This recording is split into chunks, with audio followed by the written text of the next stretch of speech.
Thank you for joining us at XM.com for this special report. We'll be looking at the FX market and the new year. 2022 was a turbulent year for many major currencies. We'll look ahead into what investors could potentially expect in the FX market in 2023, especially in an environment of tighter monetary policy and recession risks looming. I'm Christina Marujos. Joining me today is our lead investment analyst, Raf Boyajian, and our senior investment analyst, Marios Hadjikyriacos. It's great having you with me. Marios, let's start with the US dollar. It steamrolled every other major this year. However, we're seeing its impressive rally lose momentum. So could we argue for a trend reversal in the new year? Hello, Christina. I think we can, but I also think it's a little bit premature. So we might get a reversal, but it might really be a story for the second half of the year. And allow me to unpack that. So you're absolutely right. The dollar has steamrolled, really. Everything has crashed every other major currency this year. And the rally was really fueled by a combination of widening interest rate differentials because the Fed raised interest rates faster than everybody else. You had safe haven flows supporting the dollar. And you really had an absence of alternatives in the Forex space to compete with the dollar. So there was a trifecta, let's say, that propelled the dollar higher. Now, looking into next year, you are getting the sense that some of these factors have started to fade. So US inflation seems like it has started to cool down. That means the Fed is about to slow down the pace of its rate increases.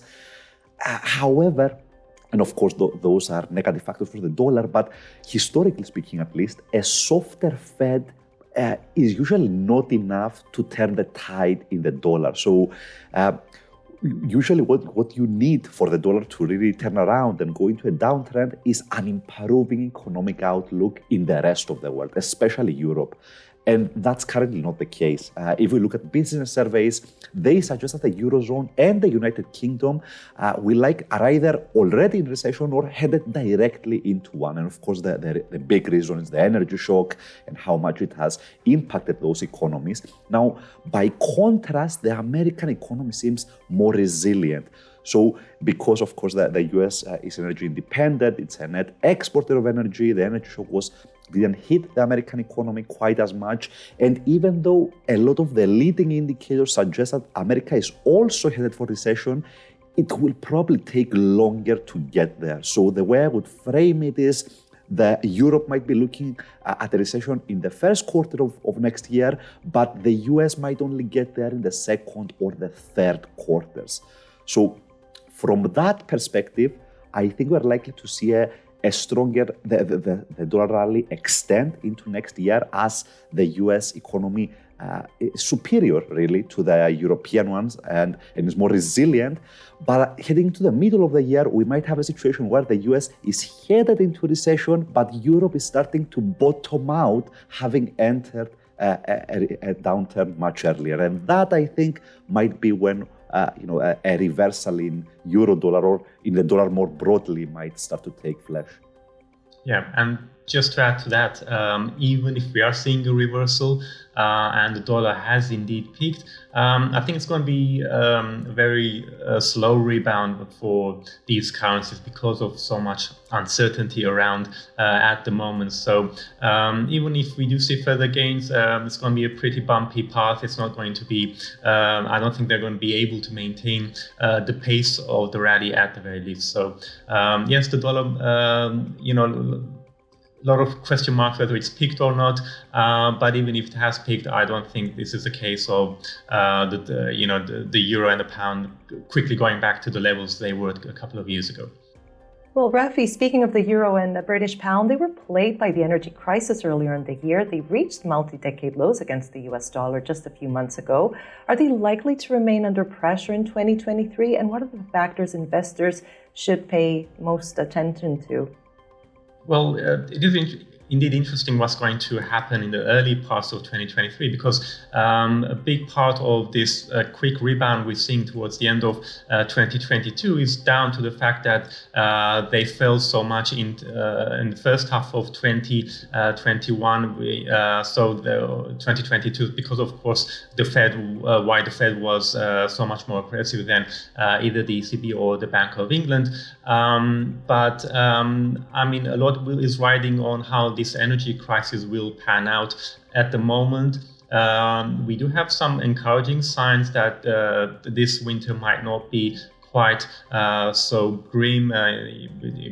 We might indeed not see that, extreme energy shortages, and Europe might just come out of this just fine. But then, of course, there's a question mark of what's going to happen in the winter of 2023-2024, because the Ukraine-Russia war is still raging. Yes, Europe and UK have made progress in terms of finding alternative sources of energy. But this is something that will take time. And it might be even worse in 2023-24, because this year, as we approach the current winter season, Europe was still getting, in early parts of the year, we were still getting some good supplies from Russia, so they were able to build up their reserves. So a lot of question marks what will happen next winter. And of course, if we have a look at the UK, we also have political risks to consider, because yes, Rishi Sunak he's doing a better job, at least so far, versus his predecessor Liz Truss, but the Conservatives are still way behind the Labour Party in the polls, and there are reports of disunity within the cabinet, and so as we head into the second half of 2023, we might see speculation starting to take place in terms of a snap election. And we know that political risks have been weighing on sterling during the past year. So there's a lot of things that could hold back the rally, even if the dollar, we don't see the dollar reaching the heights that it did this year. I think there's a lot of things that could slow this rebound as we head into 2023. The only thing I would add to that, Rafi, is for the euro at least, the two wild cards, at least in my book, are weather patterns. So how is the winter, how brutal is the winter going to be in terms of weather? That's going to, that might really determine the severity of the recession in Europe. And of course, the other wild card is what you touched on with Ukraine. How quickly does the war end next year? And does the market see any peace talks? Those are going to be crucial variables. For the pound, I think that stock market performance might also be a big part of how sterling performs, given that we've seen this very strong correlation really this entire year between cable and American stock markets. Well, on the other side of the spectrum, we have the yen. Arguably, it did have a very difficult year, but the tide might be changing for the Japanese currency, as the Bank of Japan has finally opened the door to tighter monetary policy. Therefore, could 2023 bring a much-needed trend reversal in the yen? I think it can, Christina. So let's take a step back. The yen has been absolutely demolished this year, and most of that came down to the Bank of Japan's refusal to raise interest rates, to do what every other major central bank did. Now, of course, the other factors, you had a shift in trade flows. Japan is a net importer of energy. With energy prices going up, that means they had to pay more for their energy, so the nation lost its trade surplus. And you also had tourists were prohibited from visiting the island, and that also diminished demand for the yen. Now, looking into 2023, a lot of these factors look like that they might change. So first and foremost, the Bank of Japan Governor Kuroda recently opened the door for tightening monetary policy. And recently, we just got some inflation data. Inflation in Japan seems to be firing up. That supports the notion that they might start to tighten policy. Not a lot, but the markets really care about the direction. And at the same time, we've had oil prices moving back down. That's positive for Japan. Tourists are now allowed to visit again. So the domestic factors that ravage the yen seem to be improving. And at the same time, if you are forecasting a global recession next year, well, that really means that the foreign central banks will stop raising rates at some point, and they might even look to cut interest rates in case inflation subsides. So interest rate differentials could narrow in the yen's favor again, both from a domestic perspective and from an external perspective. And the final thing I would add is whether we get the powerful comeback in the yen might depend on who replaces Kuroda as Bank of Japan governor when his term ends in April. If someone comes in that is more open to tightening monetary policy, that could be a powerful catalyst for a comeback in the yen. And it also just comes down to the simple fact that the risks to inflation are to the upside. Japanese businesses have been sort of pushing back against raising prices, because this is something actually very sensitive in Japan.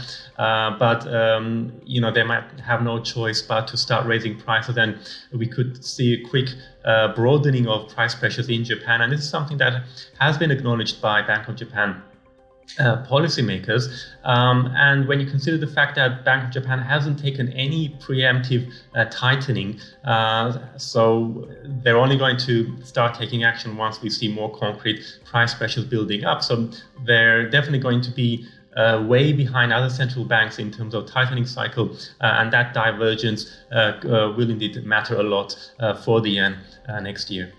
And Rafi, finally, what could investors expect for the commodity-linked currencies in the new year? Well, it's all going to be about risk sentiment, and we know already that the Aussie, the Kiwi, the Loonie, they're not just dependent on commodity prices, specific commodity prices like the Loonie. We know it's very sensitive to what happens to oil prices, the Australian dollar, to what happens to metal prices. But we do see the trends following, like Marius mentioned about the pound, what's happening in the stock market. But at the end of the day, it's all going to come down to what the Fed is going to do for these currencies. Now, we do have, of course, specific domestic factors now for the Bank of Canada. They have been almost as aggressive as the Fed, but they might pause maybe a bit sooner than the Fed. So that could be something that could be negative for the Loonie in 2023. For the Australian dollar, the RBA is one of the least hawkish central banks at the moment. And one of the reasons for this, of course, is that the housing market in Australia is very sensitive to interest rate changes. So we're already seeing some impact of not just on housing prices, but weaker consumption as well. But again, the risk to inflation are probably more to the upside. So the RBA might have to maybe backtrack a bit on its dovish pivot. As for the RBNZ, now they've been pretty aggressive from the very beginning, but because the RBNZ started so early, in fact, most of its gains came much earlier on, and it was kind of struggling up until recently. And now, because the RBNZ has actually pushed up its terminal rate, it's kind of outperforming. Will this outperformance continue into 2023? Well, it might in the first few parts of the year, but then after that, we will have to see what happens with the global economic outlook, particularly China, because China, we're seeing, of course, the demand destruction for oil. How quickly is China going to reopen its economy? So that's going to be very important for these currencies as well. Marius, Rafi, thanks so much. This was a special report, an FX Yearly Outlook here at XM.com.